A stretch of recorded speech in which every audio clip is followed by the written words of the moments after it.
Bismillahirrahmanirrahim. Rabbi shrah li sadri wa yassir li amri wahlul 'uqdatam min lisani yafqahu qawli. Subhanaka la ilma lana illa ma 'allamtana innaka antal alimul hakim. Assalamu alaikum warahmatullahi wabarakatuh.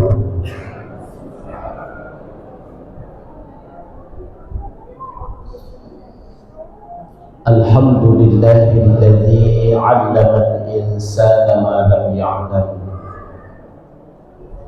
alladzi hadana li hadza wa ma kunna linahtadiya lawla an hadana Allah. Ashhadu an la ilaha illallah al-malikul haqqul mubin, wa ashhadu anna sayyidana Muhammadan abduhu wa rasuluhu shadiqul wa'dil amin. Allahumma salli wa sallim ala rasulina al-karim Sayyidina wa maulana Muhammad sallallahu alaihi wasallam wa ala alihi wa sahbihi wa man tabi'ahum bi ihsanin ila yaumiddin, amma ba'd. Tentunya yang pertama sekali kita bersyukur kepada Allah Subhanahu wa taala. Binikmatihi tatimmu sholihat, dengan nikmat-nikmatnya sempurnalah kebaikan. Sampai hari ini kita masih diberikan oleh Allah kesempatan untuk mendidik anak-anak kita,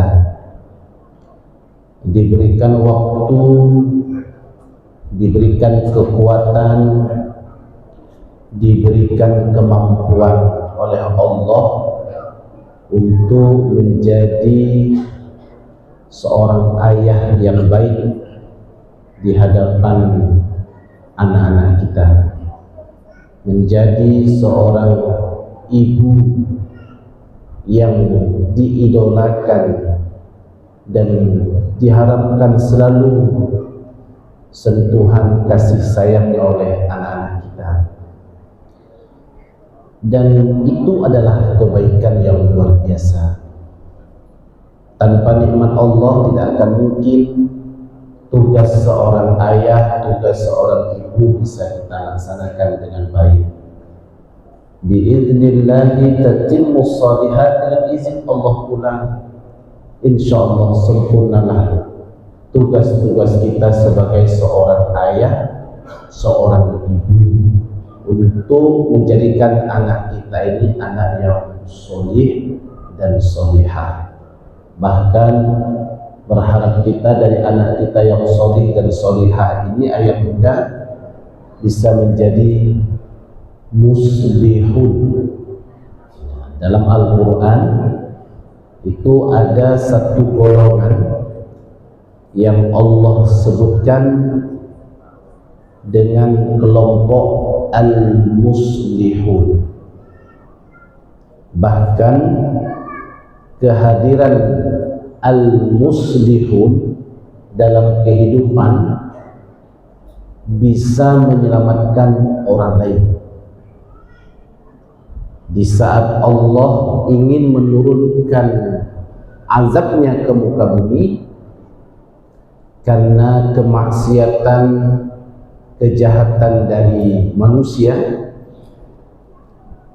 tatkala di antara kejahatan itu hadirlah al-muslihun, maka Allah menunda azabnya. Maka satu tingkat kita naikkan harapan kita, bukan saja menjadikan anak kita solih dan solihah, tetapi semoga mereka menjadi kelompok yang muslihun.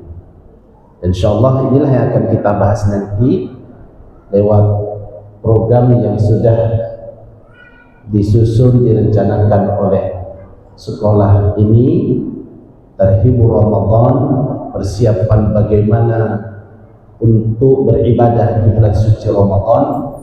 Semoga Ramadan 1447 Hijriah ini bisa kita jadikan waktu dan kesempatan untuk mencetak generasi yang muslihun tersebut. Salawat dan salam kepada Nabi Rasulullah Muhammad sallallahu alaihi wasallam dengan lafaz Allahumma salli ala sayyidina Muhammad wa ala alihi wa ashabihi wa man tabi'ahu bi ihsan ila yaumiddin. Semoga kita semua mendapatkan syafaat dari Rasulullah di yaumil akhirah. InsyaAllah dengan rahmatnya masuk surga bersama kekasihnya Muhammad sallallahu alaihi wasallam. Amin ya rabbal alamin. Yang sama-sama kita hormati kepala sekolah dan seluruh ustaz dan ustazah, para dewan guru, kemudian kepanitiaan dalam acara ini, ayah bunda sekalian yang dimuliakan oleh Allah Subhanahu wa taala. Alhamdulillah kita pada pagi ini berkumpul di bangunan yang paling mulia, yaitu masjid. Biasanya acara parenting dibuat di sekolah, tapi kali ini dibuat di masjid. Ini ada pesan-pesan tertentu, ya, bukan kebetulan tetapi memang disengaja, ya, dibuat di dalam masjid supaya kita semua yang masuk ini mendapatkan rahmat dari Allah Subhanahu wa taala. Amin ya rabbal alamin. Dan nama masjidnya pun Babur Rahmah, pintu rahmat. Insyaallah kita masuk ini lewat pintu rahmat dan dapat rahmat. Amin. Bapak Ibu, ayah bunda jangan lupa untuk berniat beriktikaf dalam masjid ini insyaallah. Ayah bunda yang dimuliakan oleh Allah Subhanahu wa taala, tentunya kita semua harapan dan tujuannya sama. Siapapun ayahnya, siapapun ibunya, pasti harapannya ingin mendapatkan anak yang baik, anak yang qurratu a'yun, anak yang kalau kita lihat menyejukkan hati kita. Begitu kita lihat dengan mata kita, yang tenang hati. Ini nikmat yang luar biasa ya. Dan ini nikmat ini tidak akan Allah berikan ke semua orang tua. Nikmat qurratu a'yun, menyejukkan pandangan, menenangkan hati di saat kita melihat anak, itu tidak Allah berikan ke semua orang tua. Walaupun orang tuanya bergelimang harta, banyak hartanya, tapi qurratu a'yun tidak bisa dibeli dengan harta benda. Walaupun ayah bunda disebut pasangan yang romantis, mungkin pasangan yang terbaiklah mungkin pada tahun-tahun tertentu, tapi belum tentu akan mendapatkan anak keturunan yang qurratu a'yun. Karena qurratu a'yun ini merupakan sebuah anugerah dari Allah kepada ayah dan ibu. Maka dalam Al-Quran surah Al-A'raf, dan surah ini berbentuk doa dan selalu kita bacakan dalam doa-doa kita, Rabbana hab lana min azwajina wa dzurriyyatina qurrata a'yun. Jadi yang kita minta di sana, Fokusnya sebenarnya ya Bunda, fokusnya qurratu a'yunnya itu. Qurratu a'yun itu akan hadir dari pertama azwaj. Azwaj pasangan. Rupanya disebut dulu pasangan dalam Al-Quran, baru setelah pasangan disebut dzurriyyah. Ini pendidikan, ini ilmu, ini pesan dari Allah untuk kita semua. Para laki-laki ya, sebelum menikah mencari pasangan hidupnya, mencari istrinya, dan perempuan juga begitu, berharap di waktu umur yang sudah tepat akan dinikahi oleh laki-laki kebanggaannya. Bagaimana pasangan yang akan qurratu a'yun? Ya pasangan yang memang pertama sekali beriman kepada Allah. Jadi qurratu a'yun itu ayah bunda tak akan hadir kepada orang yang tidak beriman. Tapi Ustaz, maaf, saudara kita non muslim itu kok ada juga yang tenang, dengan anak-anaknya tenang, kita lihat harmonis, kita lihat bahagia, nikmat untuk mereka dari Allah di dunia ini. Tetapi pembahasan qurratu a'yun untuk orang yang beriman bukan hanya sekedar dia nikmati di dunia, tetapi akan sampai nanti hasilnya ke yaumul akhirah. Mencetak generasi ataupun meraih pasangan yang qurratu a'yun di dunia Allah segerakan pahalanya yang berbentuk as-sakinah, ketenangan dalam hidup, dan nanti di yaumil akhirah dia akan mendapatkan pahala yang besar dari sisi Allah Subhanahu wa taala.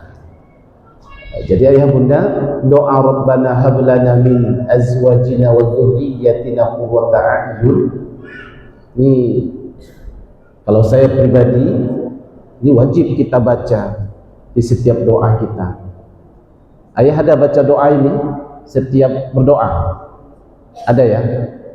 Siapa yang belum hafal nih?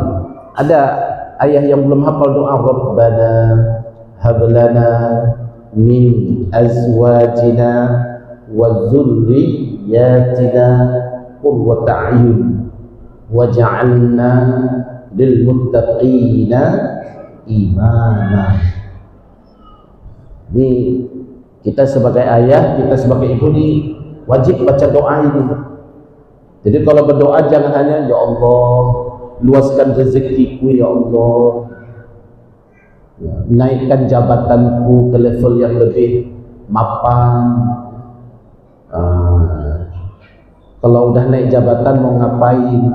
Kalau istrinya nggak qurratu a'yun, tidak akan tenang hidupnya. Kalau anak-anak yang dia lahirkan anak yang tidak qurratu a'yun, apakah dia mendapatkan kebahagiaan? Tentu jawabannya tidak. Dan mengapa acara ini juga dibuat? Juga berharap sekolah sayang kepada ayah bunda supaya target dan harapan itu sama.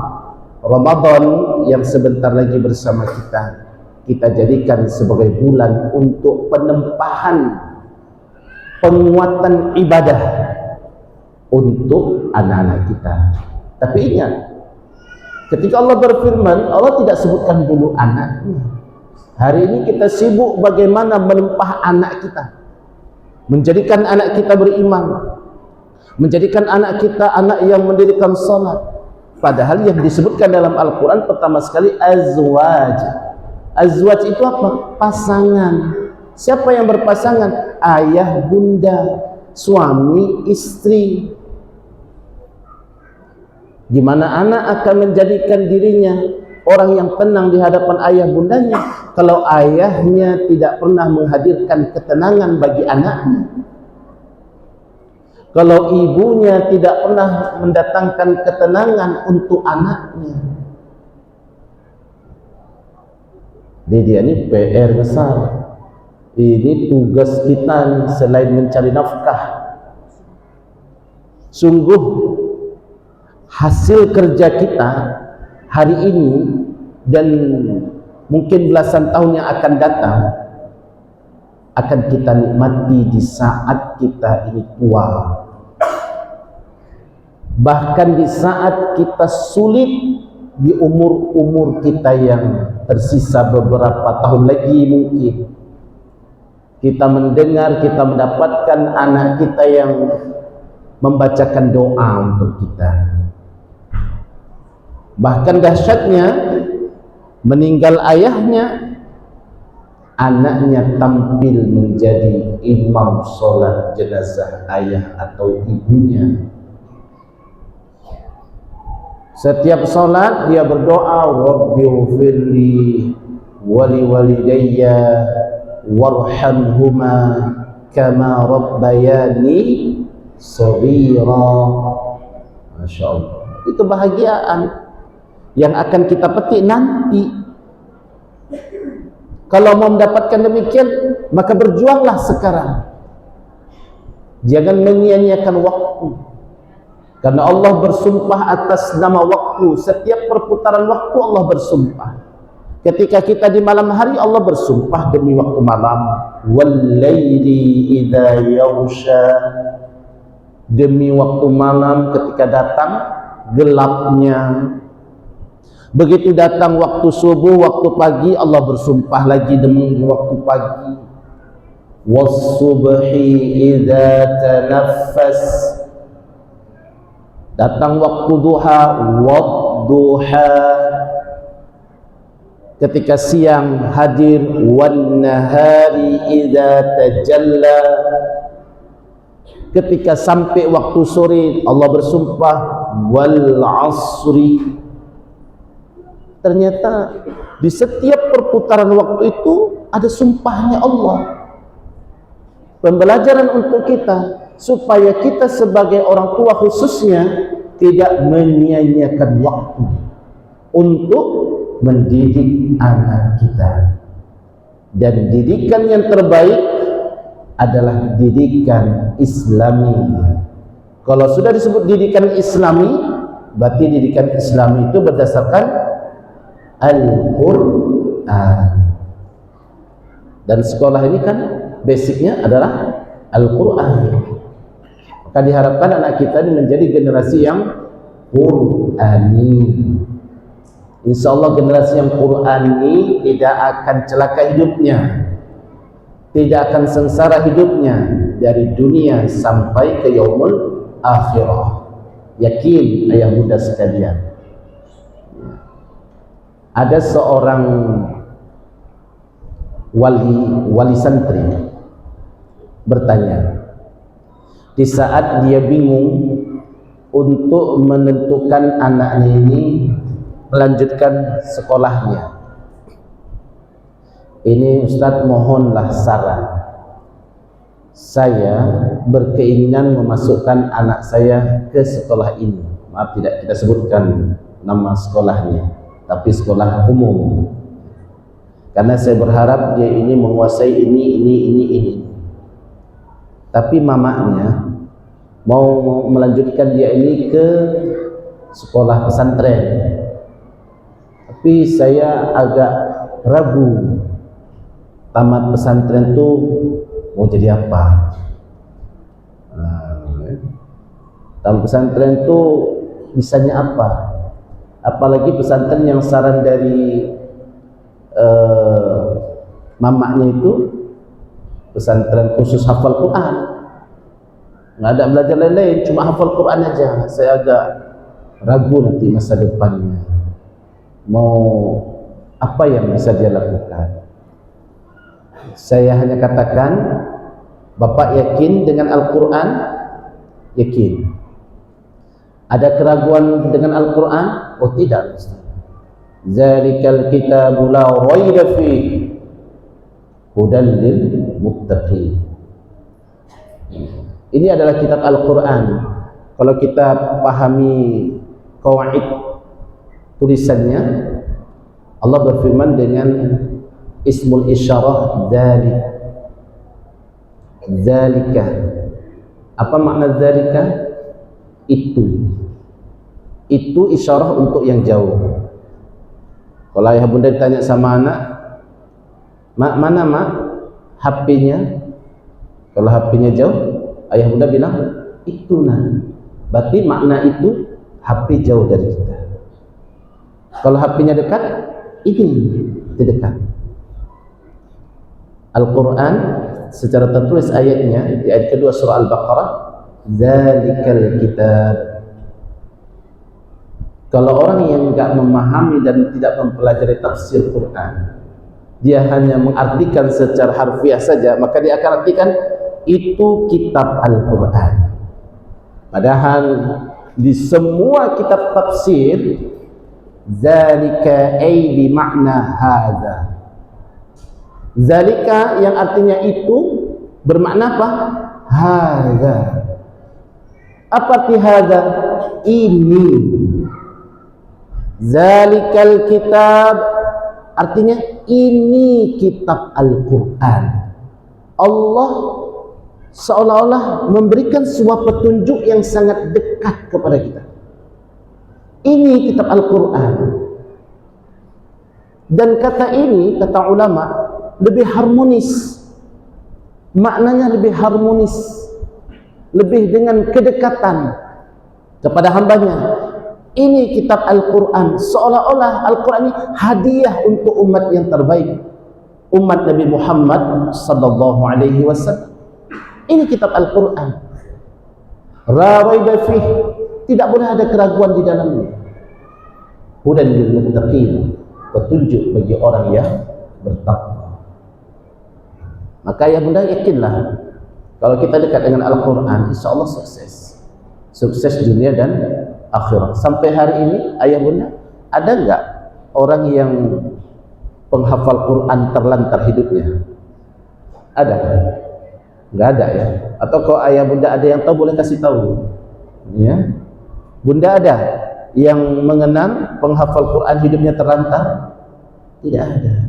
Allah jamin rezekinya, Allah jamin kehidupan. Janji Allah, inna nahnu nazzalna dzikra wa inna lahu lahafizun. Kamilah, kata Allah, yang menurunkan Al-Quran, dan kami pula yang akan menjaganya. Hari ini Al-Quran tersimpan di mana? Pertama, Al-Quran tersimpan di mushaf, tertulis di kertas-kertas. Allah jaga. Tersimpan di dada santri-santri kita, murid-murid kita. Mereka baru kelas berapa, tapi sudah hafalannya luar biasa. Ya, ini di sekolah kita paling tinggi hafalannya berapa Ustaz? Ada yang udah 30 juz? Belum. Paling 20 dah ada. 10 sudah ada. Alhamdulillah. Saya tanya sama ayah, siapa di sini yang 10 juz? Coba tunjuk tangan. Enggak boleh. Ini tujuan bukan pamer. Tunjuk ajalah. Ada? Masya Allah, ada dokter Samsudin juga ya dok. Ya, lebih pesantren luar biasa. Bunda ada yang hafizah 10 juz? Nggak ada. Oke, kita turuni 5 juz? Belum ada juga. 1 juz? Udah juga. Jadi berapa? Juz 30 Ustaz. Alhamdulillah. Yakin, mungkin amma yatasaalun sampai minal jinnati wan nas? Enggak juga. Jadi wadduha sampai an-nas. Yakin juga itu wadduha sampai an-nas. Mungkin hafalannya? Enggak juga. Pilih-pilih. Ya. Surah apa? wal 'asri. Insyaallah apa semua? Wal 'asri na'tainakal kautsar. Qul a'udzu birabbil falaq an-nas. Saya yakin kalau pas sholat itu aja diputar-putar ayatnya. Betul ayat? Betul Bunda? Favorit enggak? Qul ya ayyuhal kafirun. Favorit? Subuh al-kafirun, zuhur al-kafirun. Katanya benci sama orang kafir. Kok sih baca surah al-kafirun aja? Masya Allah. Ya, ini 4 kul itu. Tapi Ustaz, 4 kul itu kan juga disebut penghafal Quran. Betul. Apakah Bunda penghafal Quran? Alhamdulillah. Berapa? 4 apa? 4 juz bukan. Jadi 4 surah. Masya Allah. Al-Baqarah, Al-Imran, An-Nisa, Al-Maidah bukan. Jadi Al-Kafirun, Al-Ikhlas, Al-Falaq dan An-Nas. Ya. Berarti modal ayah bunda menyekolahkan anak di sekolah ini modalnya 4 kul kan? Begitu anak kita lewat hafalan 1 juz, ada enggak ayah bunda kasih hadiah? Terkadang jangankan kasih hadiah, pas waktu acara wisuda 1 juz saja ayah bunda enggak datang. Ya, ayah bunda enggak datang. Di TPA masjid ada program hafal Quran baru-baru ini. Dari Iqra anaknya pindah ke Al-Quran 8 orang. 3 yang cuma datang orang tuanya, 5 enggak datang. Saya tanya, mana ayah? Enggak datang. Mama? Enggak datang. Jadi enggak ada. Ya Allah. Saya tanya sama ketua TPA, enggak dihubungi orang tua? Udah dihubungi Ustaz. Jadi mana orang tuanya? Katanya enggak sempat. Nah, ini dia. Lihat. Enggak sempat ayah, ibu. Enggak sempat ibu, mungkin ada kakek, mungkin ada nenek. Ada utusan yang kita utus untuk datang, menghargai, mengapresiasi apa yang sudah terjadi perkembangannya pada diri anak kita. Apalagi ini sifatnya Al-Quran. Kita ini kan bekerja untuk anak. Pergi pagi, pulang sore, bahkan enggak pulang-pulang ya bunda. Untuk siapa? Untuk anak. Kan betul ya kan? Kan ayah-ayah ini kerja dari pagi sampai sore, kadang kan lanjut lagi sampai malam, kadang kan nggak pulang-pulang. Untuk apa duitnya? Mau kawin lagi? Tidak. Untuk anak, betul. Tapi begitu anak dapat penghargaan, pindah dari Iqra ke Al-Quran, kenapa tidak hadir? Tidak sempat. Masa dua-duanya tidak sempat? Tidak ada utusan yang kita utus untuk menghargai anak itu. Di sinilah Bapak Ibu kekecewaan anak itu. Begitu kita pindahkan dari Iqra ke Al-Quran, kemudian masing-masing MC-nya pun salah pula, enggak koordinasi. Udah dikasih pindah acara berikutnya, masing-masing orang tua menyuapkan pulut kuning ke anaknya. Tambah lagi kecewa. Yang 3 tadi ayahnya datang nyuapin pulut kuning, yang ini mah dia. Ya udah nak, biar Ustaz aja yang nyuapin. 4 anak mau saya suap, yang 1 nggak mau. Nah, nggak mau.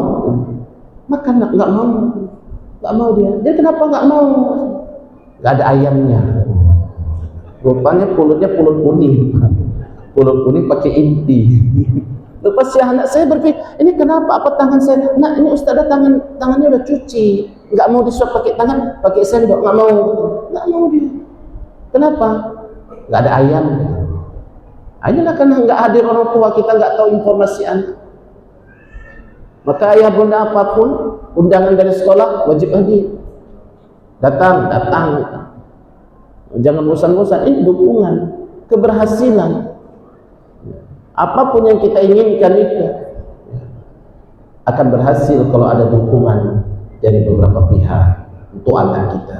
Maka ayah bunda yang dimuliakan oleh Allah Subhanahu wa taala, maka Untuk mendapatkan itu semua tentu pembelajaran terbaik adalah dari Al-Quran ya. Jadi ini parentingnya parenting Al-Quran.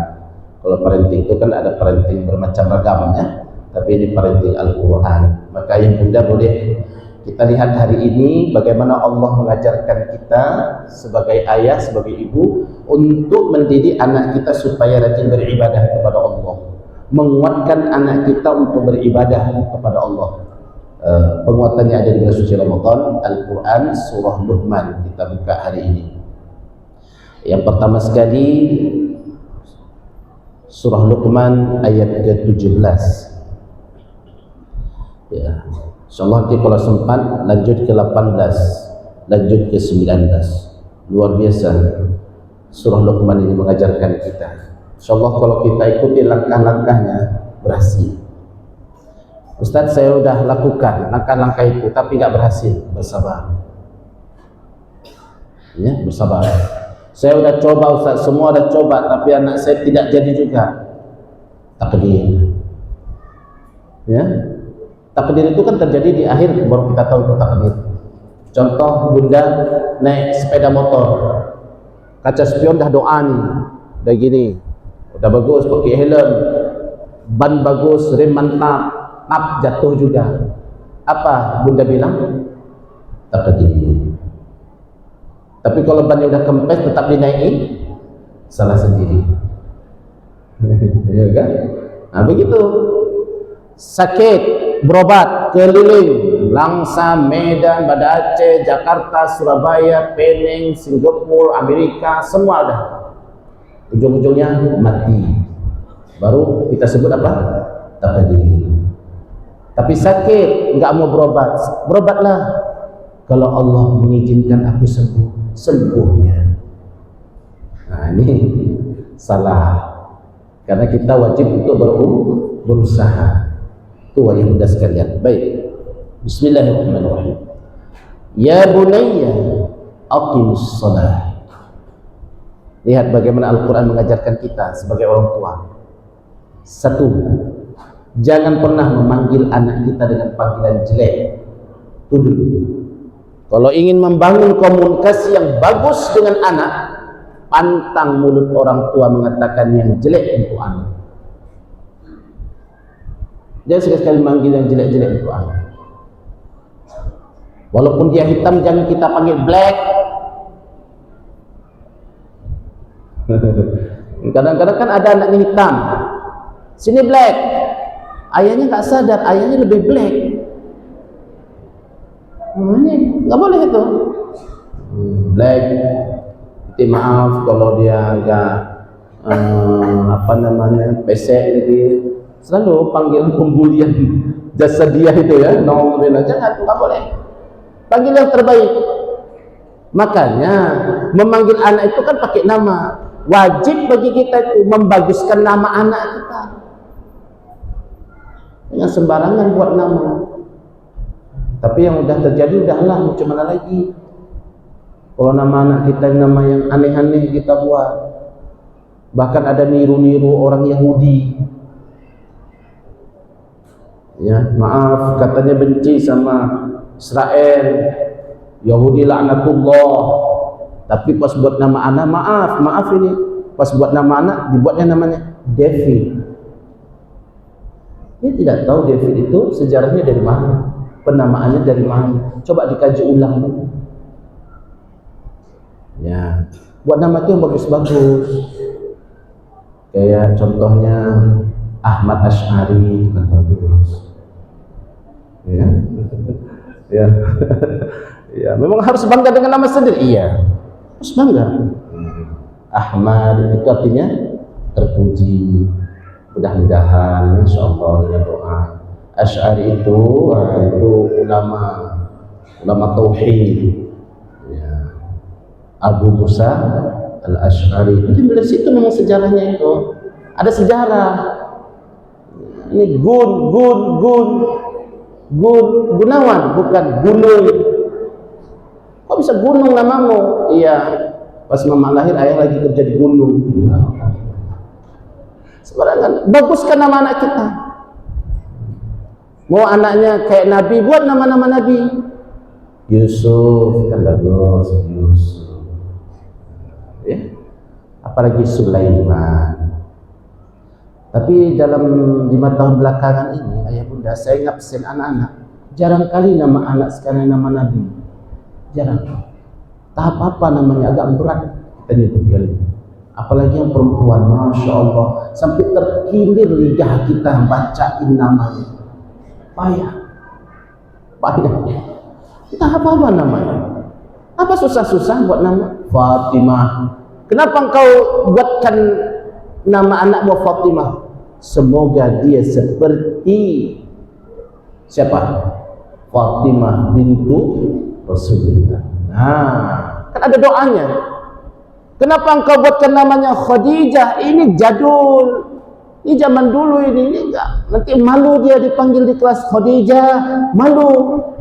Siapa bilang malu? Siapa Khadijah ini? Wanita pertama dari golongan dewasa yang masuk Islam dan wanita pertama yang dapat kabar dari Rasulullah masuk surga. Bukan tanggung-tanggung. Semoga anakku ini masuk surga bersama Khadijah, kan bagus doa. Ini ya Allah, tahap-tahap buat nama. Tapi kalau udah buat nama ya payah lagi sekarang. Kan ada data-data kenegaraan kita, merubah-merubahnya berat lagi. Ya udahlah, nantilah kalau ada lagi buat nama yang bagus. Curhat sama ustaz. Jangan semua istilah dalam Al-Quran dipakai, ya kan? Maaf ayah bunda, ada nama anak perempuan yang bernama siapa? Siti Zaniyah. Siti Zaniyah. Ayah bunda tahu Zaniyah itu apa maknanya? Dalam Al-Quran surah An-Nur disebutkan itu. Az-zaniyatu waz-zani fajribu kulla wahidin minhuma mi'ata jaldah. Apa itu? Az-zaniyah, penzina perempuan. Siti Zaniyah, Siti yang suka berzina. Ya Allah, diganti, kasih rekom Siti Zainab jadi. Tapi di ijazah SD nggak bisa berubah lagi, ijazah SMP nggak bisa berubah lagi, lanjut terus nama Siti Zainab. Ini orang tua harus curhat sama orang yang paham, harus tahu bagaimana penamaan itu. Karena kita akan terus berkomunikasi sama anak. Kalau mau ikut surah Luqman, pasti kita manggil anak. Manggil anak harus dengan panggilan yang terbaik, minimal nama yang kita panggil. Panggil dengan panggilan kasih sayang. Al-Quran mengajarkan kita, ya bunayya, ya bunayya, ya fu'aila, fu'aila, fu'ailun. Fu'aila itu timbangan fi'il berkasih sayang, artinya berlembut-lembutan. Ya bunayya, ya ubayya, ya ukhayya, ya ukhtiyya, timbangan fu'aila. Ya bunayya, wahai anak-anakku, panggilan kasih sayang. Jangan manggil sembarangan, ya. Nah, ayah bunda ada pernah manggil anak kita dengan panggilan sembarangan? Goblok sini, ada? No, ini bahaya. Kalau ayah bunda aja manggil anaknya goblok, jadi goblok. Kalau bunda lagi marah, memang dasar bodoh kali kau, gak pintar-pintar kayak ayahmu. Anak kita jawab, jadi ayah bodoh mak, bodoh dia kayak kau. Mama kok mau? Berarti yang paling bodoh siapa mak?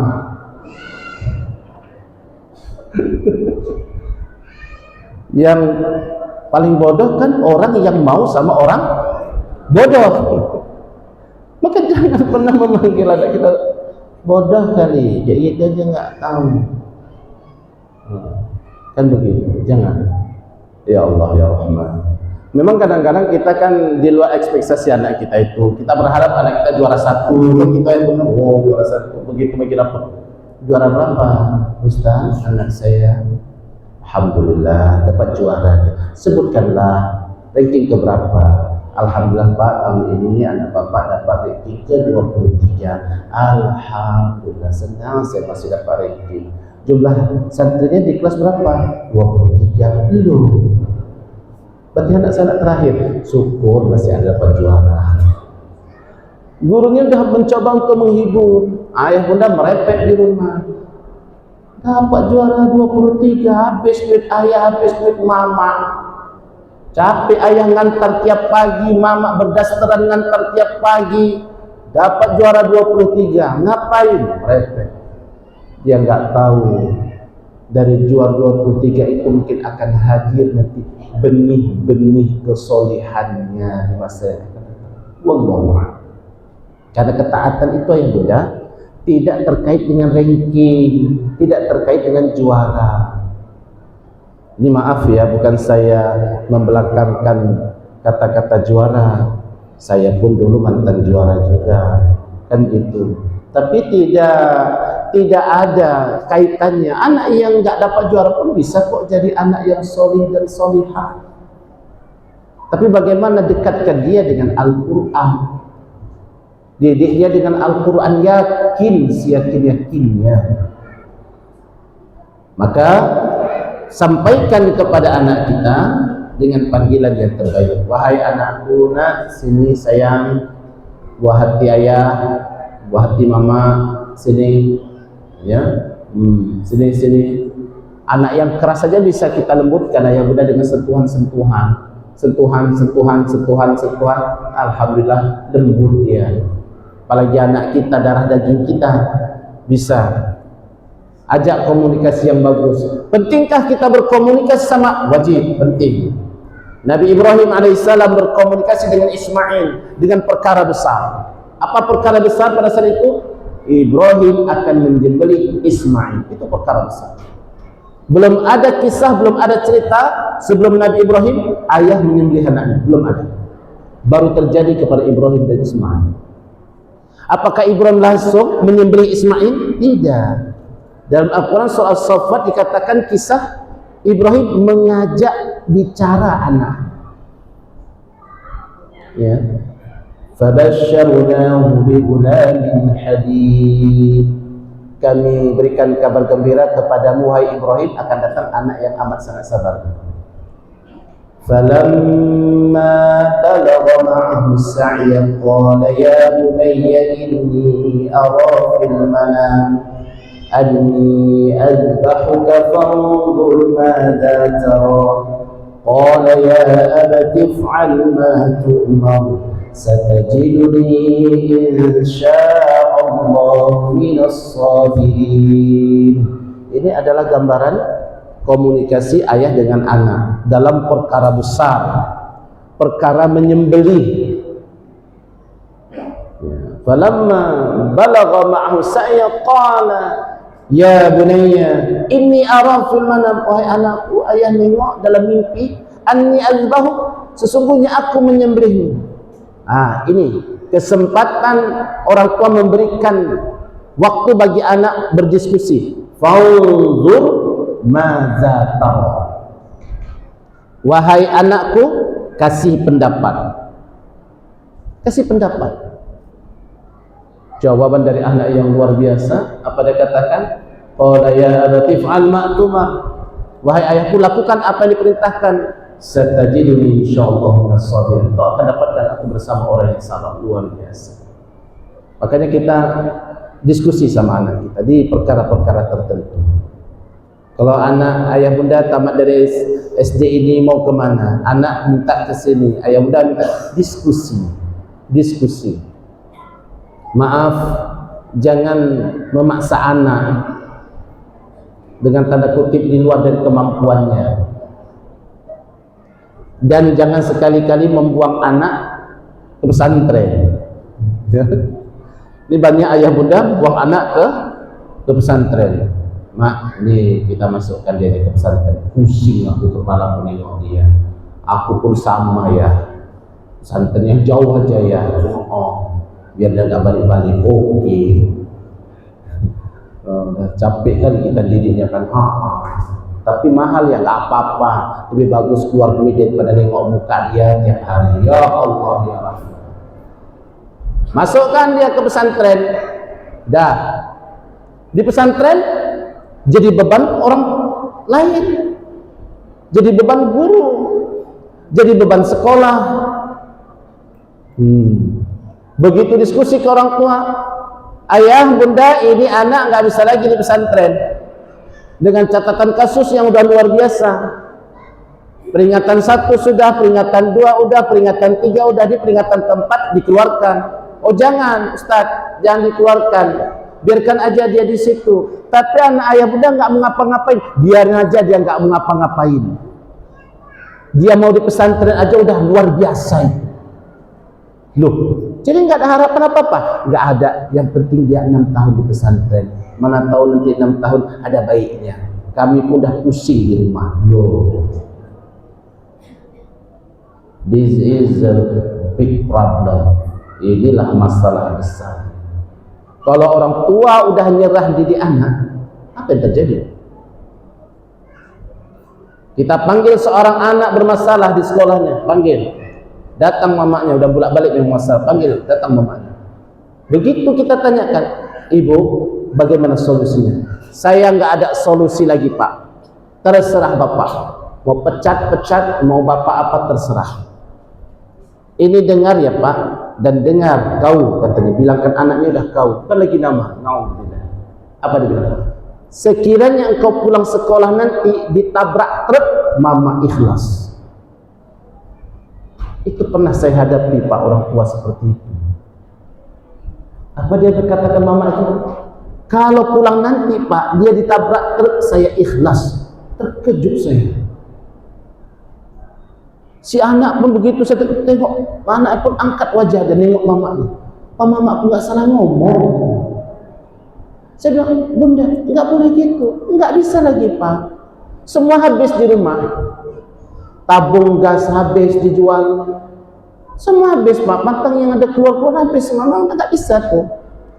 Tambah lagi begitu saya tanya, kalau saya bisa membalikkan waktu, nggak mau saya melahirkan dia. Lebih kasar lagi bahasa.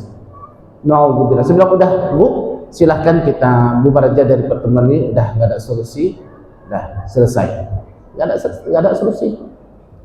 Anak itu karena mungkin shock, dibilang mamanya tuh tadi pulang ketabrak truk, akhirnya pulang lewat jalan yang nggak ada truk. Nyata pak, biasanya dia pulang bonceng dengan kawan, naik sepeda motor, nggak mau. Kelas 2 SMA nggak mau, karena kereta jalan aspal, nanti ada truk. Jalan kaki lewat dapur-dapur rumah orang yang nggak ada truk. Mau, ini nyata pak, luar biasa. Mak tua udah ngusir dia dari rumah, dia harus bekerja di pajak.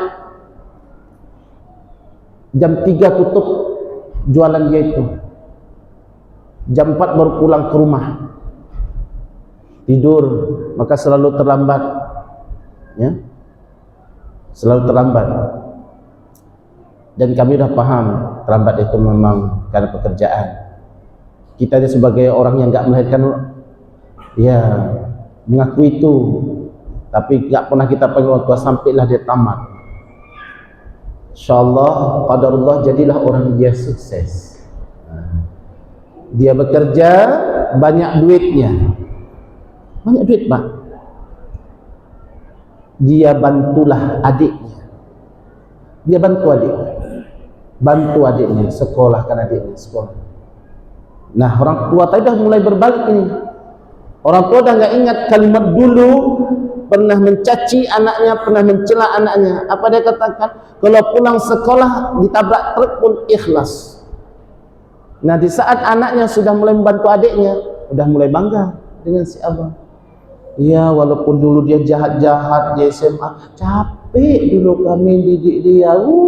Tak masalah apa aja terjadi, tapi sekarang udah berubah dia. Dialah tulang punggung keluarga sekarang. Di saat orang tua memuji anaknya, di saat itulah anaknya ketabrak truk. Betul Pak, ketabrak truk di Biren sana, meninggal dunia. Lihat, cacian, celaan orang tua. Maka hati-hati, jangan pernah bilangin anak kita bodoh kali K. Karena kan orang Aceh itu K, bodoh kali K, bodoh kali K. Datang anaknya, ayah lebih bodoh, dalam hati anaknya. Kan nggak berani ngomong anaknya itu, diam aja dia. Kalau anak-anak SD mana berani ngelawan? Kita tunggu pun sampai mati diam aja dia. Anak SD. Coba anak SMA kita tunggu, habis ayah pun ditunggu. Ya kan? Jadi artinya ayah bunda hati-hati dengan bahasa. Makanya Al-Quran selalu memulai cerita tentang pendidikan antara orang tua dengan anak pasti dengan panggilan ya bunai. Itu kan awal dari komunikasi, memanggil orang, wahai anakku, dengan istilah-istilah kita lah ya. Mungkin ada kalimat-kalimat pujian, terserah. Anak lun saya, ya kan. Kalau orang Jawa apa misalnya pujiannya itu apa Ustaz? Orang Jawa pujiannya misalnya tole ya, tole. Apalagi kalau banyaklah ya panggilan-panggilan, tidak masalah. Panggilan saya. Setelah kita komunikasi di tarhib Ramadannya, kita kuatkan anak kita kepada satu perintah Allah, aqimis shalah, dirikan salat. Jadi cukup jelas ayat bunda, yang mendidik anak kita untuk tahu bagaimana sholat itu kita, orang tua. Ajarkan anak kita untuk sholat dan kasih tahu tata cara sholat. Ajarkan dia berwudu yang benar. Kasih tahu dia kalau buang air kecil begini, kalau istinjaknya begini. Kasih tahu. Biasakan anak kita dengan didikan-didikan toharah itu dalam rumah tangga. Nak, kamu buang air kecilnya berdiri, op, jangan. Kasih tahu.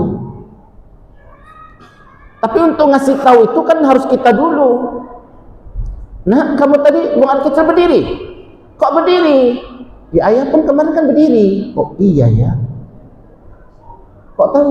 Pas di masjid kemarinnya kan kita sama-sama berdiri. Nah, kan jadi kacau pendidikan seperti itu. Makanya jangan sampai ditengok anak kita itu melakukan sesuatu yang di luar dari kesepakatan kita.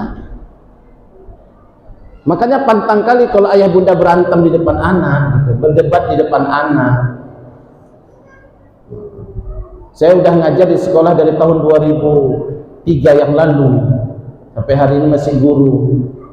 Kalau sudah kita temukan anak bermasalah di sekolah ayah bunda, kita ceklah ke keluarganya. Rata-rata kasus orang tuanya. Rata-rata kasus. Anak itu bagus, soalnya tiba-tiba berubah, mentalnya berubah, minatnya hilang, motivasinya tak kemana-mana dalam belajarnya. Cek orang tuanya, rupanya orang tuanya divorce, maaf, orang tuanya bercerai, orang tuanya berdebat, orang tuanya suka bertengkar di depan anak, ya, orang tuanya berantem di depan anak. Maka ayah bunda kalau mau berantem jangan depan anak, pergi ke lapangan golf PTP sana, ya kan? Ini ya, dan nggak bisa kubiarkan tingkah lakumu. Oke, jadi mama ngapain? Berantem. Oke, buat jadwal. Di mana? Lapangan golf. Oke, jam berapa malam? Jam 1 malam. Anak-anak tidak berangkat, kita ke sana. Berantem lah ya udah di sana. Kan nggak ada nengok anak. Pulang babak belur, biru. Mak, kenapa biru? Kecedek pintu. Oh ya, anak-anak. Ini depan anak berantem, maki-makian, celah-celahan. Bagaimana? Nauzubillah. Bunda pernah marah sama suami. Halo Bunda, apa kabar, sehat? Pernah marah sama suami? Enggak. Pernah apa enggak? Pernah, kan ketahuan ya. Ayah pernah marah sama istri? Sering. Iya, oke lah, itu wajar karena mungkin kita ini manusia kan, mungkin ada yang pas nggak cocok nih. Tapi maaf, ini hati-hati berdebat, bertengkar, itu ada anak. Selamatkan anak kita. Selamatkan anak kita. Rusak dia. Kalau rusaknya kita, kalau ayah bunda usianya udah 50 tahun, rusak. Mungkin hidupnya tinggal 13 tahun lagi. Betul. Kalau rusaknya 50 tahun, mungkin umurnya cuma 60 tahun, berarti 10 tahun lagi. Rusak anak kita usia 15 tahun, hidupnya masih lama. Gara-gara rusak dia akan merusak generasi berikutnya. Rusak orang usia 70 tahun, biarin aja dia rusak. 70 lewat 1 bulan meninggal dia. Enggak terlalu berpengaruh. Merusak generasi ini yang bahaya. Bahaya ya bunda sekalian. Jadi, tapi bukan berarti boleh orang tua rusak ya, jangan pula nanti. Dengar tuh kata Ustaz, rusak kita nggak apa-apa mak.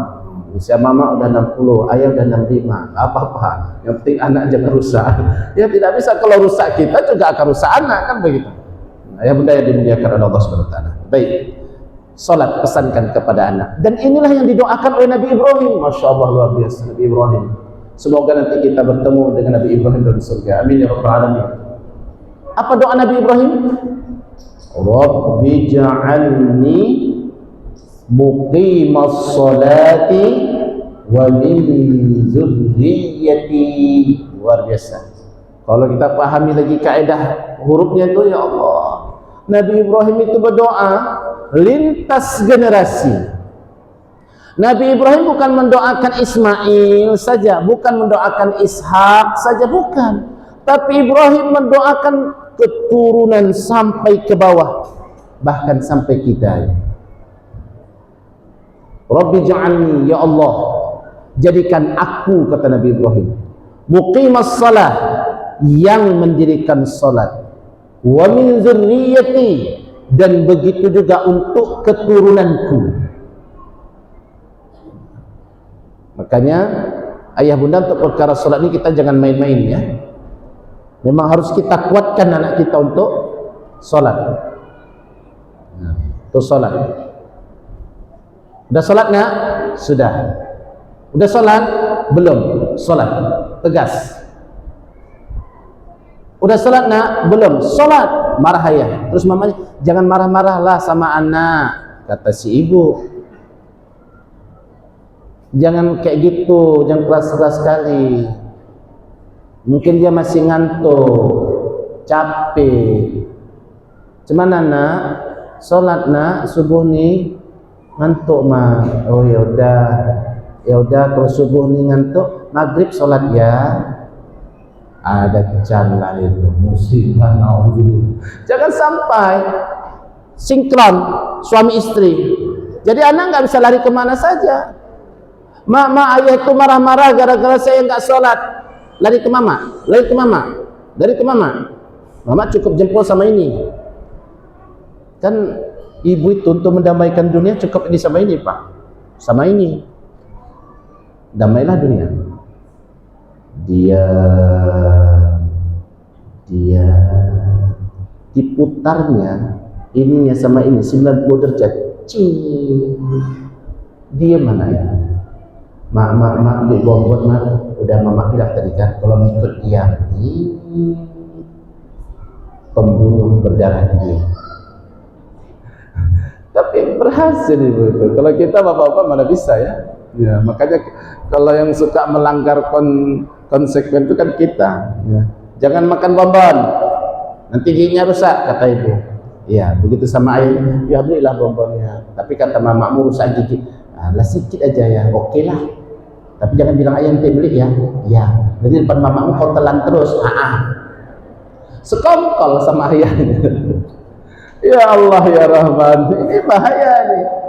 Ya bahaya nih. Itu si anak di rumah Bang Fayyad itu dulu pas waktu SD-nya suka saya yang jemput. Kalau Umi yang jemput dia kurang suka. Kenapa? Kalau sama Umi bisa dia pulang minta jajan, nggak ada. Tadi udah uang jajan kan? Ya udah habis, udah tidak ada, pulang. Betul-betul pulang.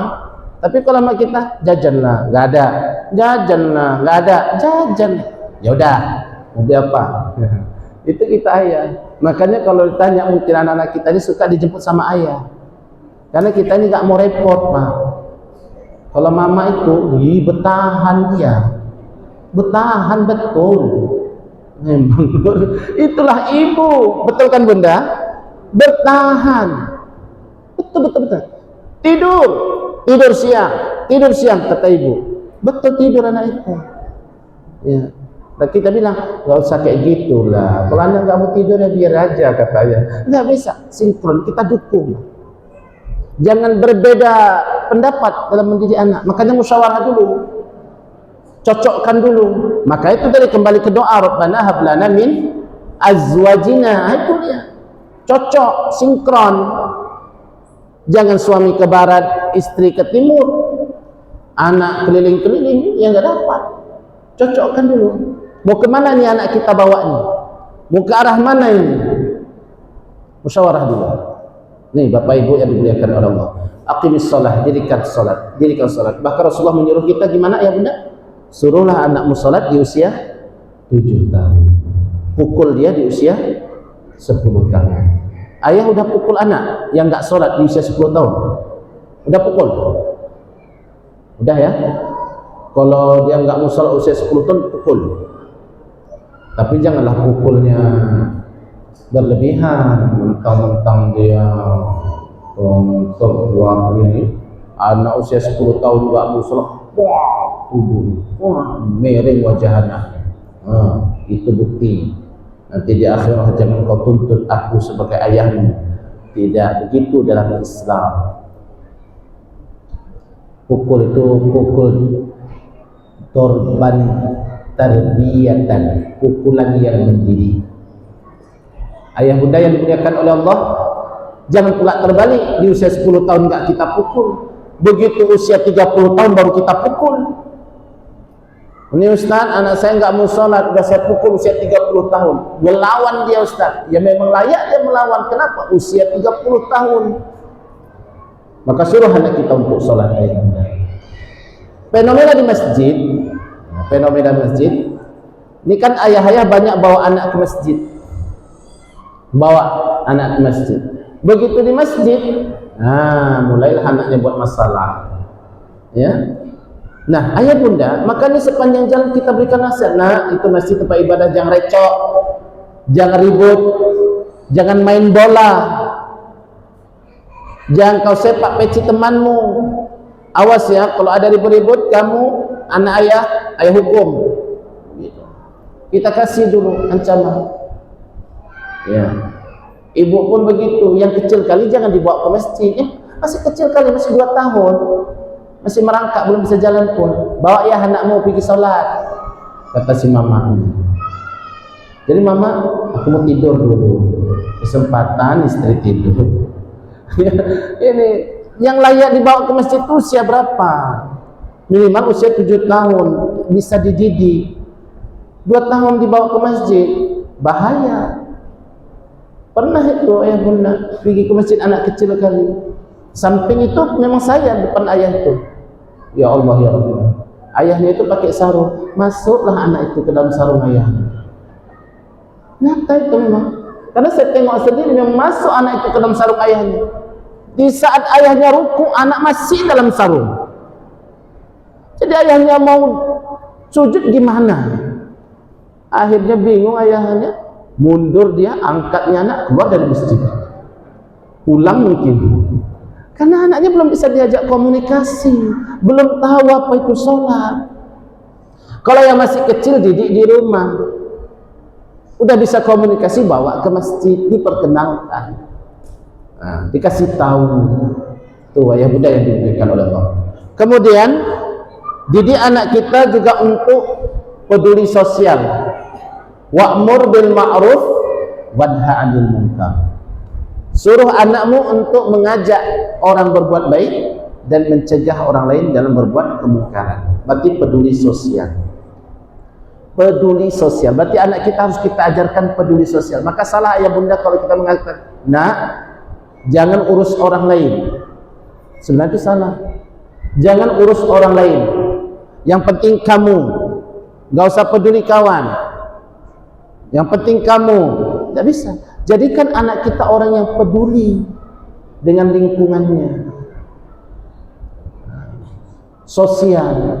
Makanya pernah waktu itu ada acara kenduri anak yatim. Begitu anak-anak yatim itu mau pulang, si ahlul bait menyerahkan amplop anak yatim itu kepada anaknya. Anaknya yang menyalamkan kawannya. Saya bilang, kenapa si anak, Pak? Biar dia tahu, Pak, bagaimana berbagi. Oh, bagus. Ini didikan sosial. Berbagai macam cara ayah bunda bisa kita lakukan untuk mendidik anak kita dalam didikan sosialnya. Kemudian ajarkan anak kita supaya tidak sombong. Tidak sombong. Nah, kamu jangan sombong. Walaupun ayah ini punya jabatan, tapi jangan sombong. Ya. Walaupun ayah ini punya jabatan, jangan sombong. Jabatan ini sementara. Kalau nanti sudah diambil balik, ayah nggak ada jabatan lagi. Jangan sombong. Apa dalilnya? Ya, dalilnya adalah waqsid fi masyik. Waqsid fi masyik. Wawbud min sautik. Ya. Dan berjalanlah engkau itu dengan jalan yang lembut. Ya. Artinya tidak dengan gaya sombong. Wawbud min sautik. Dan kalau ngomong, lembutkan ngomongmu, lembutkan kalimatmu. Engkau harus tahu engkau sedang bicara dengan siapa, dengan ayahmu, dengan gurumu. Ya. Makanya maaf ayah bunda, ada saatnya kita jadi teman bagi anak kita ya. We are the friends for our children. Kita adalah teman untuk anak kita. Sometimes, sekali-sekali. Tapi bukan setiap waktu kita terus jadi teman anak. Bahaya kalau kita terus menjadi teman anak. Maaf, ada batasan dong. Ini masuk anak, ambilnya peci ayahnya. Ya kan, Pak? Ambilnya peci ayahnya, disepak-sepak sama anaknya peci ayahnya. Saya bilang, Pak, itu peci disepak anak. Gak apa-apa, Ustaz. Ya, gak apa-apa. Kami memang dah begitu akrab. Saya bilang, hari ini peci bapak yang disepaknya. Suatu saat bisa saja kepala kita yang disepaknya. Kenapa? Karena berlebihan. Tidak ada batasan. Ya, tidak ada batasan. Makanya Rasulullah kan memberikan batasan. Begitu anak usia sudah dia mulai tahu, ya, umur 10 tahun, itu salah satu yang harus dipisahkan apa? Madaji', tempat tidur.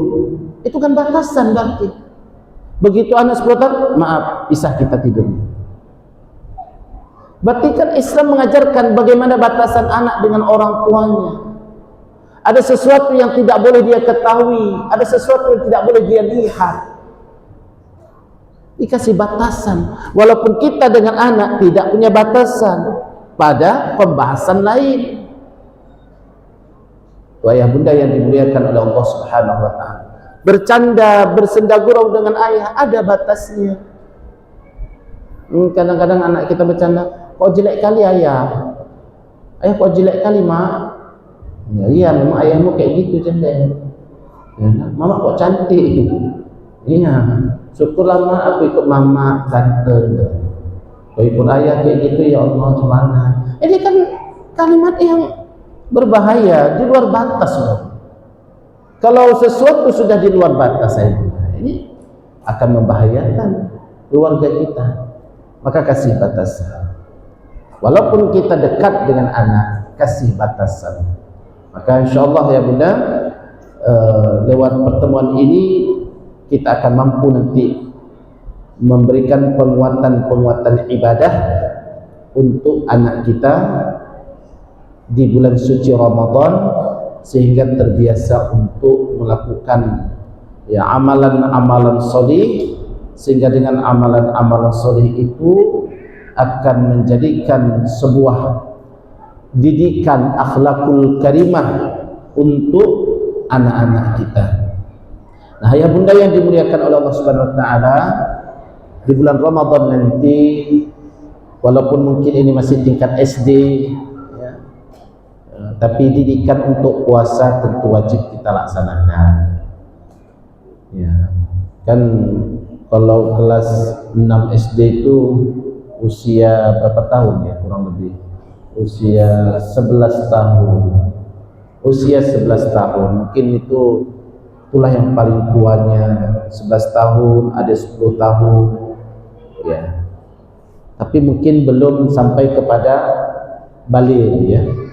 Kalau anak lakinya belum sampai pada baligh. Tapi kalau anak perempuan bisa saja sudah balighah, karena kata Imam Asy-Syafi'i paling cepat anak perempuan itu dewasanya adalah usia 9 tahun. Jadi ajak mereka untuk berpuasa. Abang cuma sanggup puasanya jam 10, ya sudah, coba tes dulu sampai jam 11, kan gitu. Jangan, nggak bisa nak, masuk neraka. Nggak boleh. Ya Allah, kenapa kok mainin neraka-neraka aja ya kan? Kayak kita yang punya neraka ya.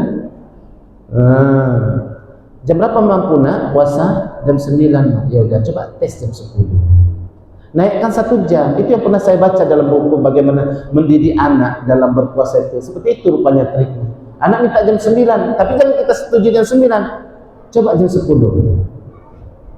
Nah besok, ini kan hari ini udah bisa jam 10, iya, coba besok sampai didik dia dengan perlahan-lahan. Dan kalau ketahuan dia menipu, nokoh, jangan bapak hantam dia dengan sesuatu hukuman yang berat. Namanya anak-anak haus, ditengoknya ada air di kulkas, tengoknya ayahnya tidur, mbaknya tidur, dia pun masuk kepalanya dalam kulkas, minum ya. Begitu kita buka, kok udah kurang air ini pasti nih si anak. Nah, kamu minum? Nggak ada mah. Minum jujur. Ini di rumah ada CCTV, kita buka CCTV. Kayak maling kelas kakap aja kita buka CCTV. Buka. Wah, kan betul. Ini dia kepalanya masuk ke kulkas. Ini dia pukul pakai tali pinggang. Tidak begitu. Ini kan si anak-anak masih tahap dalam pendidikan. Tapi kok ayahnya anak-anak yang masuk kepalanya dalam kulkas, itu baru gak cocok. Ayahnya anak, ya Allah Akbar ini ya. Jadi itu, dan masing-masing kita ini punya pengalaman ayah bunda pas puasa itu ya. Bagaimana puasa di masa kecil kita, mungkin masing-masing ayah bunda ada pengalaman. Saya pun ada pengalaman juga. Kalau ditanya dulu, Masya Allah ya, dulu di kampung di Pulau Tiga, atuk saya itu punya lembu 40-an ekor ayah bunda. Atuk saya itu, saya termasuk yang ngangon lembu. Bulan Ramadan dulu kan SD nggak libur. Zaman dulu mana ada libur ya kak ayah bunda. Seusia kita di puasa pun tetap sekolah. Nah, pergi sekolah jalan kaki, naik sampan kan gitu, Masya Allah. Nah, begitu pulang, almarhum abah saya selalu bilang begini, mandi cepat. Nah, biasanya itu saya sampai ke rumah 1:30 gitu lah. Mandi ke sungai. Ya, mandilah di sungai. Nyelam sambilan lah. Sambil apa itu? Minum dulu. Pulang sholat subuh, sholat zuhur, ngangon. Apa kata atuk saya? Jangan beda-bedakan menu puasa. Ini pun dia capek kali ini. Pergi sekolah ngangon lembu lagi. Buatkan minumannya banyak. Padahal udah minum air sungai. Itu saya ingat sekali tuh pengalaman saya itu.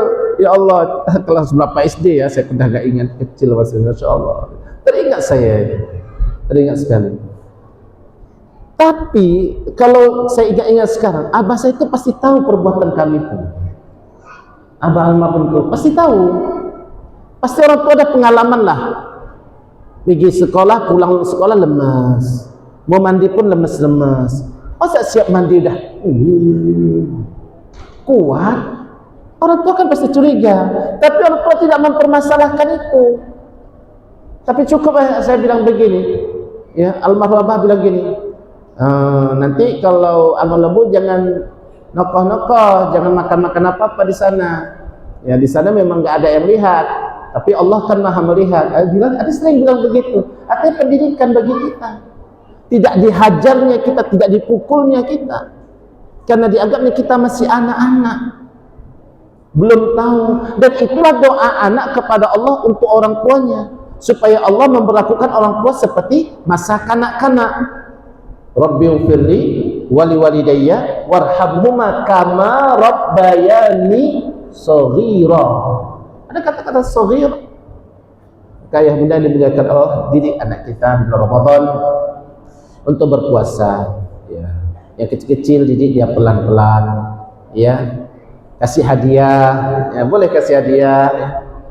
Ustaz, tapi nggak boleh Ustaz mendidik anak untuk selalu kasih hadiah. Boleh, masih anak-anak. Ya. Ya. Yang nggak boleh itu adalah ya ayah kalau buat kesepakatan sama mama, ya. Dek, nih kalau Abi bisa puasa penuh, kira-kira apa hadiahnya? Ya udah nggak cocok lagi.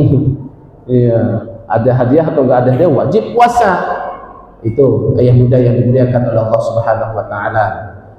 Ajar anak kita untuk sholat tarawih dan bilang kalau di masjid jangan recok nak sholat tarawih.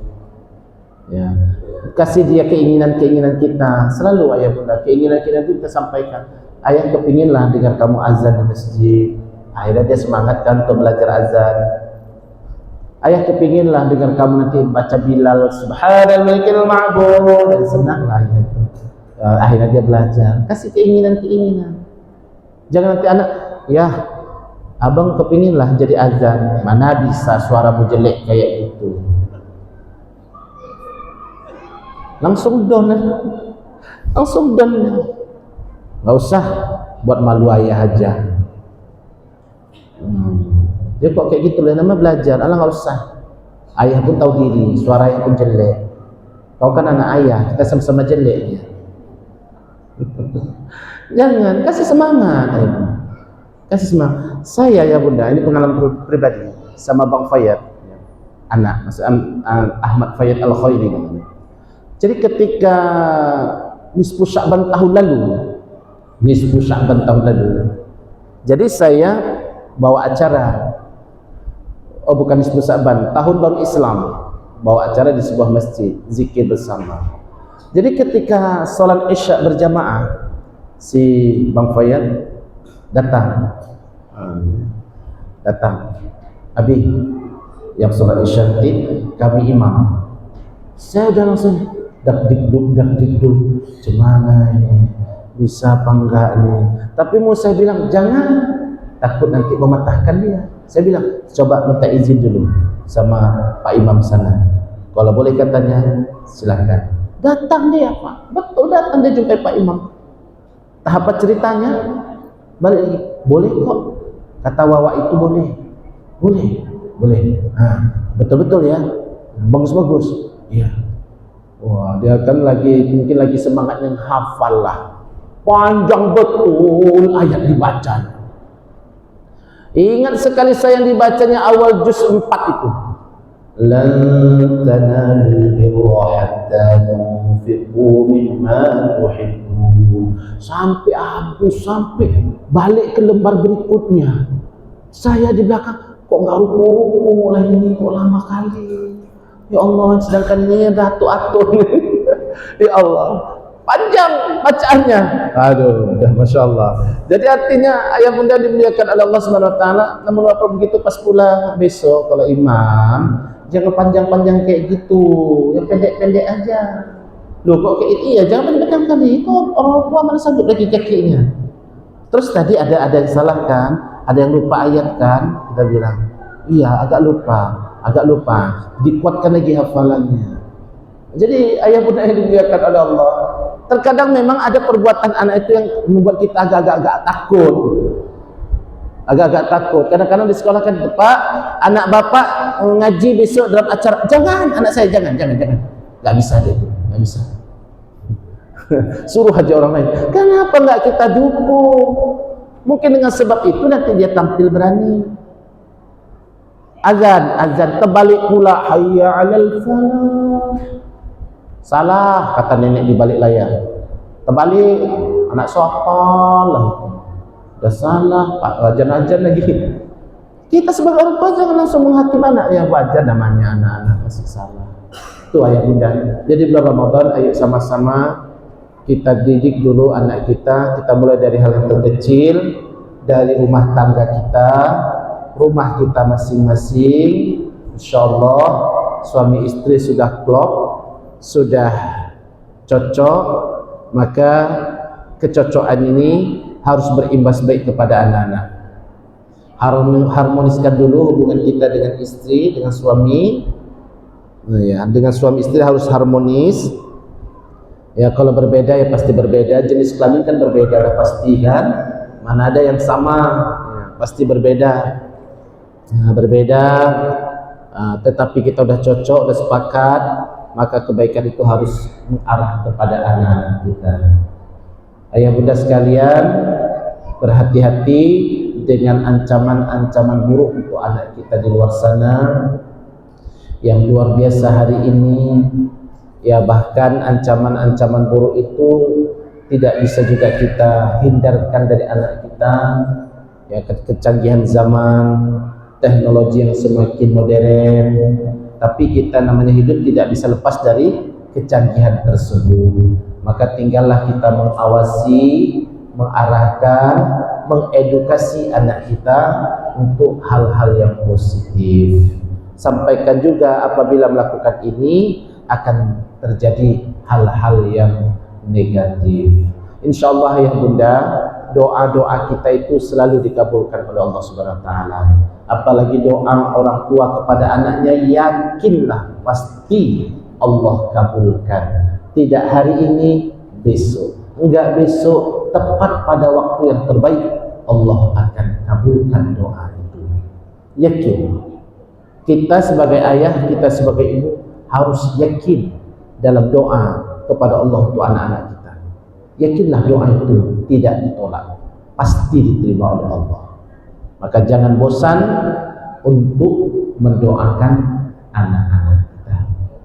Jangan pernah kapok dan jangan pernah berhenti untuk berprasangka baik dengan masa depan anak kita masing-masing, insyaallah.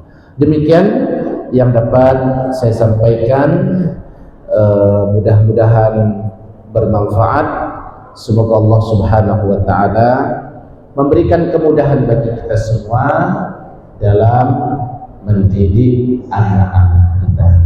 Insyaallah anak-anak kita menjadi anak yang sholih dan sholihah, dan kita semua Allah berikan umur yang panjang, kesehatan, kemudahan dalam mencari rezeki, istiqomah dalam kebaikan, dan insyaallah menjadi ayah bunda yang dicintai oleh Allah dan Rasulnya. Amin ya rabbal alamin.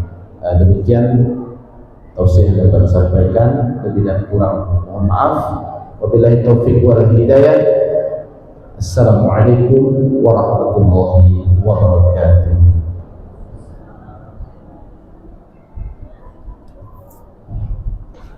Ya. Jazakallahu khairan.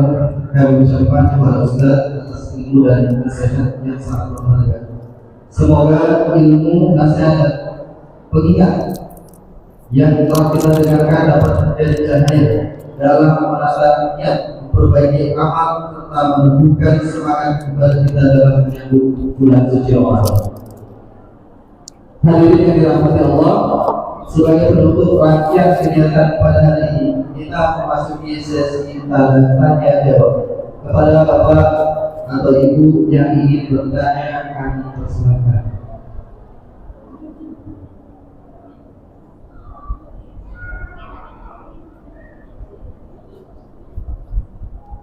Sekali lagi kepada bapak atau ibu yang ingin bertanya, kami persilakan.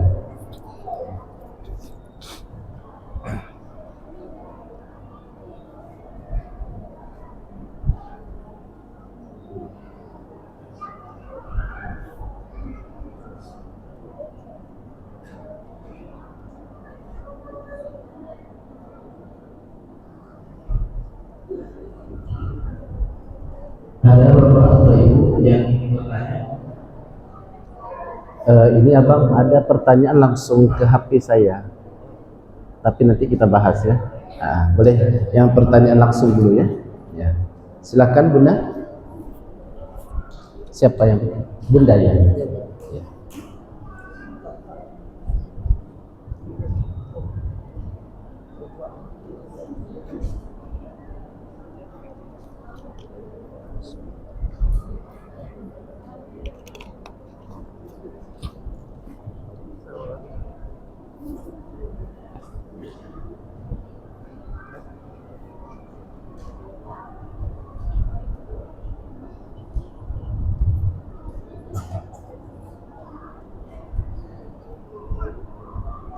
Assalamualaikum warahmatullahi wabarakatuh. Waalaikumsalam.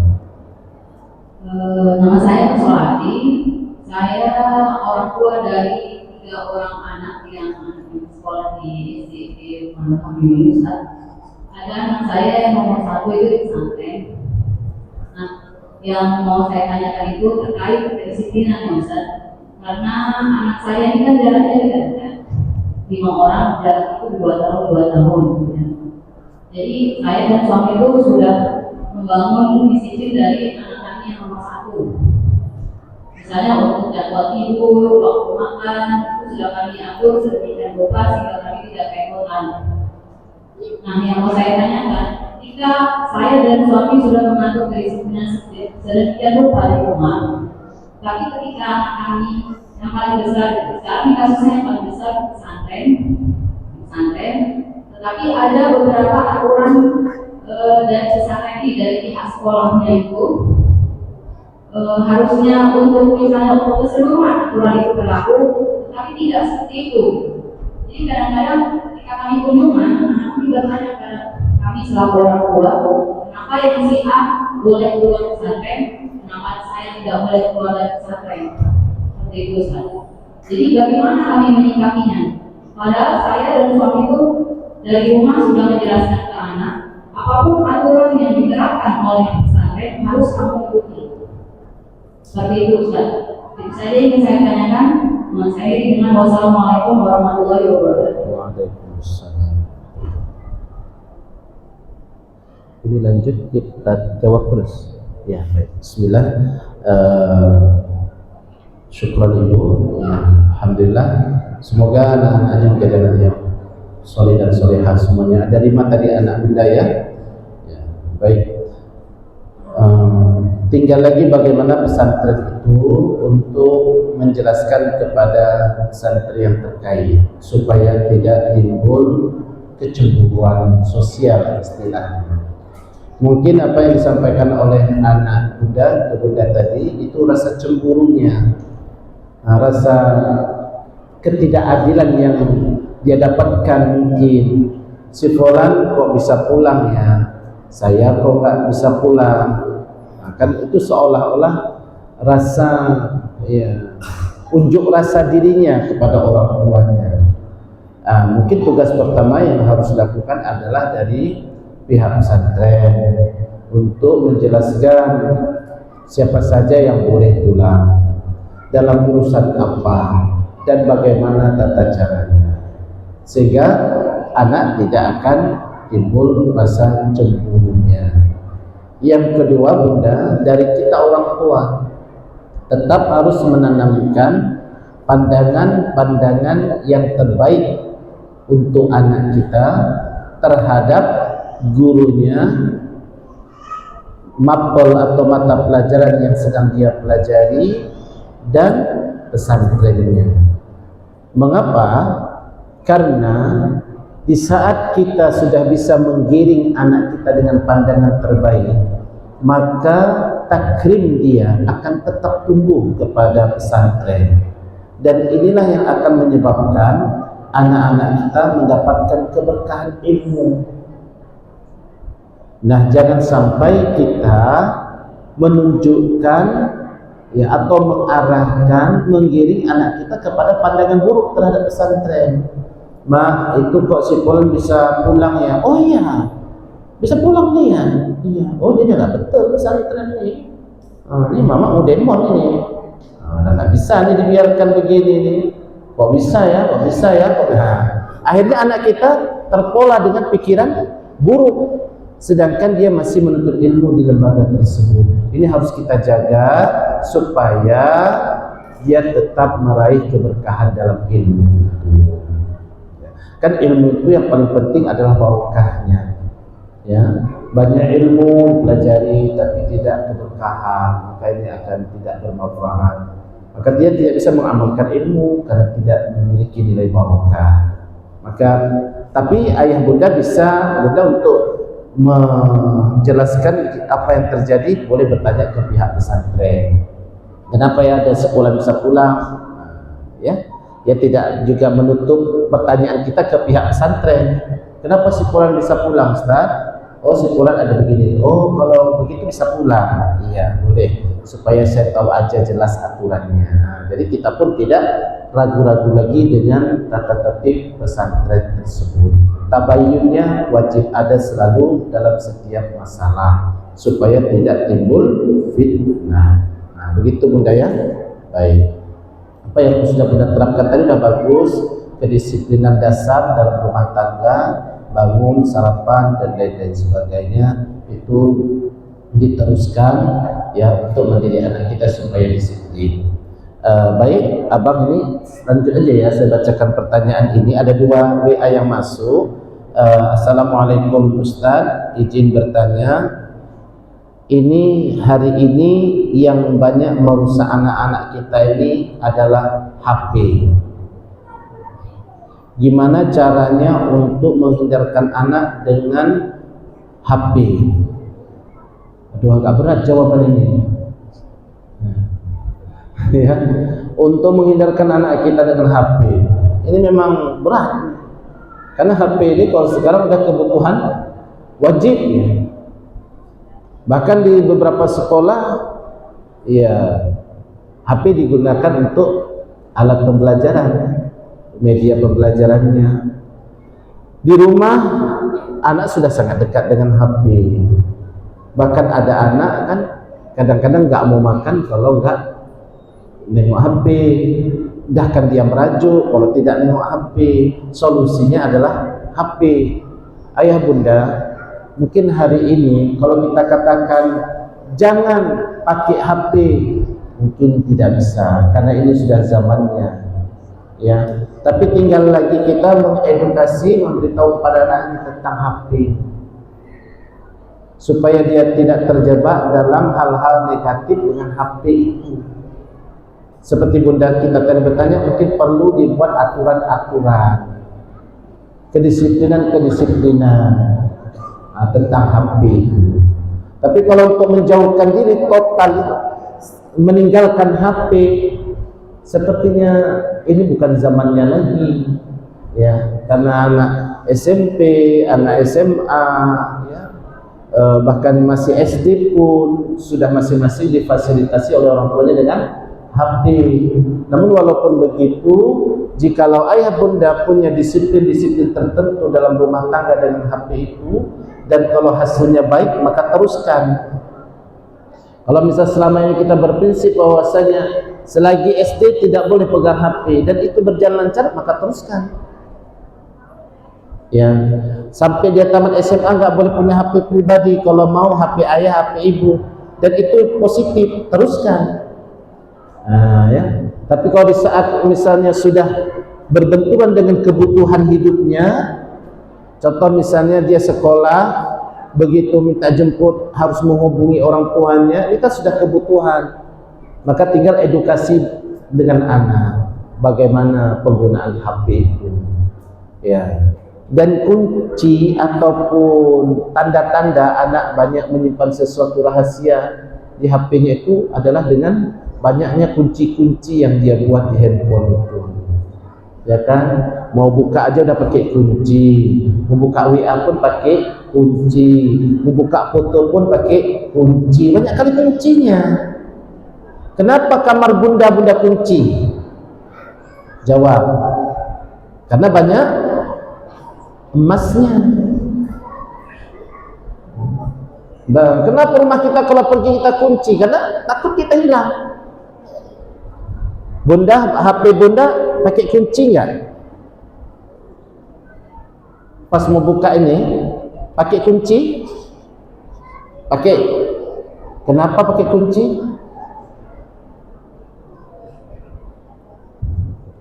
Supaya suami nggak bisa buka. Tiap hari diganti kuncinya. Begitu suami buka, dek, kuncinya gimana? Ada apa itu? Berarti ada sesuatu. Mau buka WA pun nggak bisa terbuka WA-nya karena dikunci. Ada apa itu? Berarti ada chattingan-chattingan yang aneh. Aneh. Jadi kalau kita merasa aman tanpa kunci, sampai hari ini, alhamdulillah saya HP saya nggak pakai kunci. Kalau terletak bebas, orang rumah bisa buka bebas. Ya, karena nggak ada sesuatu yang aneh-aneh.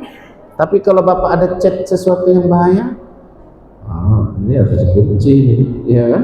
Nah, bunda pun begitu juga. Rupanya ada pemesanan apa? Ini harus. Anak pun begitu juga, karena dia tidak mau dilihat. Dia harus hati-hati juga. Walaupun ada sisi positifnya juga dengan kunci ini, kan? Nah, itu yang benda yang dimuliakan oleh Allah Subhanahu Wa Taala. Kemudian yang terakhir, yang kedua adalah izin Ustaz bertanya, apakah kita berdosa menyuruh anak kita untuk sholat sedangkan ayahnya masih malas-malasan untuk sholat? Masya Allah, ini gimana ini? Istri nyuruh anak sholat, ayahnya masih malas-malasan sholat. Ini tadi ceritanya azwaj tadi itu nggak nyambung, nggak sinkron, pasangan suami istri nggak pas. Ya sholatlah ya, jangan suruh-suruh aku sholat. Aku pun tahu sholat itu wajib. Ya nanti kalau ayah meninggal masuk neraka, apa tahu aku masuk neraka. Kalau nanti 1 jam sebelum mati aku taubat. Ya, dia ini berat. Ayah bunda begini, kalau istri solehah, suami toleh, nah itu lawannya ya.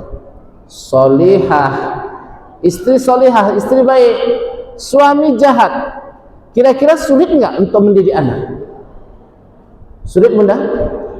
Istri taat, suami tidak taat, sulit nggak untuk mendidik anak? Sulit. Karena istri tidak punya kekuatan untuk merubah suami. Kan istri nggak mungkin mengancam suami. Sholat bang, kalau nggak sholat kamu bang, mama tumbuh. Loh, mana ada kekuatan perempuan itu numbuk suaminya? Ya, begitu. Suami taat, istri tidak taat. Kira-kira berhasil nggak mendidik anak? Juga tidak, karena anak lebih banyak bersama ibundanya. Jadi gimana? Ya memang harus dua-dua taat. Tapi Ustaz kan ada dalam Al-Quran kisah-kisah itu, itu kan gambaran iktibar. Kita jangan jadikan pembelajaran yang tidak baiknya, tapi jadikan pembelajaran yang terbaik. Jadikan hal-hal kisah terbaik itu untuk pembelajaran kita. Itu yang benda dimuliakan oleh Allah. Yang penting kedua-duanya harus sinkron, harus pas. Ya, kita usahakan kita ayah bunda adalah orang yang taat kepada Allah Subhanahu Wa Taala. Demikian yang dapat disampaikan dari pertanyaan-pertanyaan ayah bunda sekalian. Mungkin waktunya sudah pas ya, 11:30. Saya mohon maaf atas segala khilaf dan salah, tutur kata yang tidak baik kepada ayah bunda. Ini saya sampaikan materi bukan berarti untuk ayah bunda, tapi untuk kita semua. Untuk saya, karena saya juga adalah ayah, saya juga punya istri, sama posisi kita, sama-sama sedang berjuang untuk mendidik anak-anak kita. Maka kita berdoa semoga Allah selalu membimbing kita dengan hidayah, memberikan sifat ikhlas dan sifat sabar dalam mendidik anak-anak kita, kekuatan jasmani dan rohani, dan semoga Allah luaskan rezeki dan juga berhasil mendidik anak-anak kita kepada kesuksesan dunia dan akhirat. Amin ya rabbal alamin. Subhanakallahumma wa bihamdika nashhadu an la ilaha illa anta nastaghfiruka wa natubu ilaik. Wabillahi taufiq wal hidayah. Wassalamu alaikum warahmatullahi wabarakatuh.